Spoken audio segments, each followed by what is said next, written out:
صباح الخير، ازيكم يا حبايب قلبي؟ عاملين ايه؟ يا رب دايما تكونوا بخير. النهارده نزلت جبت شويه طلبات للبيت، تعالوا عشان نشوف جبنا ايه. اول حاجه دي كانت ام علي، كانت بالقشطه حلوه قوي. تاني حاجه دي كانت شوكولاته خام، جبتها عشان ان شاء الله نعمل حاجات حلوه بيها. وده كان كاكاو، قلت بقى نجيب وندلع نفسينا. وده جيلي كان بطعم الفراوله، حلوه قوي برضو. وده كان قولوا معايا، كان هو كريم كراميل معلش.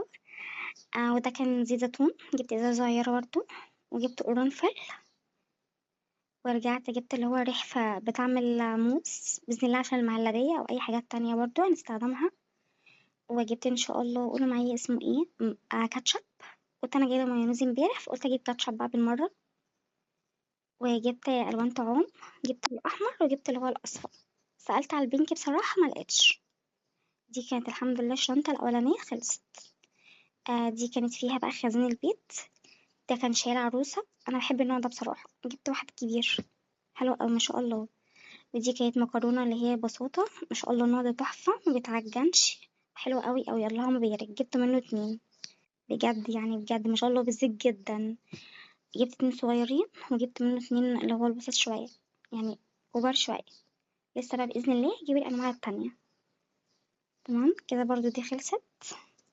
الشنطة دي كانت فيها حاجات للنونو بتاعي، وبرضو حاجات للبيت برضو. جبت له مولتو شوكولاتة، وكيكة بالفراولة.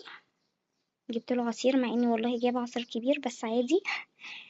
انا مش عارفه ايه اللي حصل بصراحه. وجبت له اللي هي العين دي المارشميلو، جبت له منها 3. وده برضو شعريه، جبت كيسين شعريه من اللي هي الكبيره.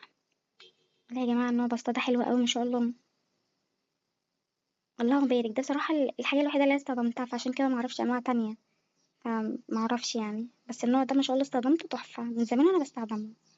دي كانت اخر حاجه. جبت اللي هو المفرش السيليكون ده، مش فاكره اسمه بصراحه، بس عشان الجيلي ان شاء الله. وجبت القالب ده عشان الكيكه، وان شاء الله نعمل حاجات حلوه كتير. بالله عليكم يا جماعة شجعوني بلايك. اشتركوا في القناة أي حاجة، والله العظيم بتعب، والله بتعب أقسم بالله.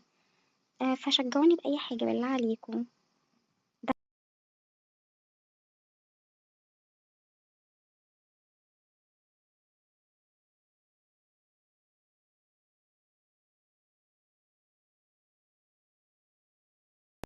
هنا جبت القالب بتاع الكب كيك، عشان إن شاء الله نعمل كب كيك مع بعض قريب بإذن الله. كل حاجة أنا جبتها في الفيديو ده بإذن الله والله تستفادوا منها.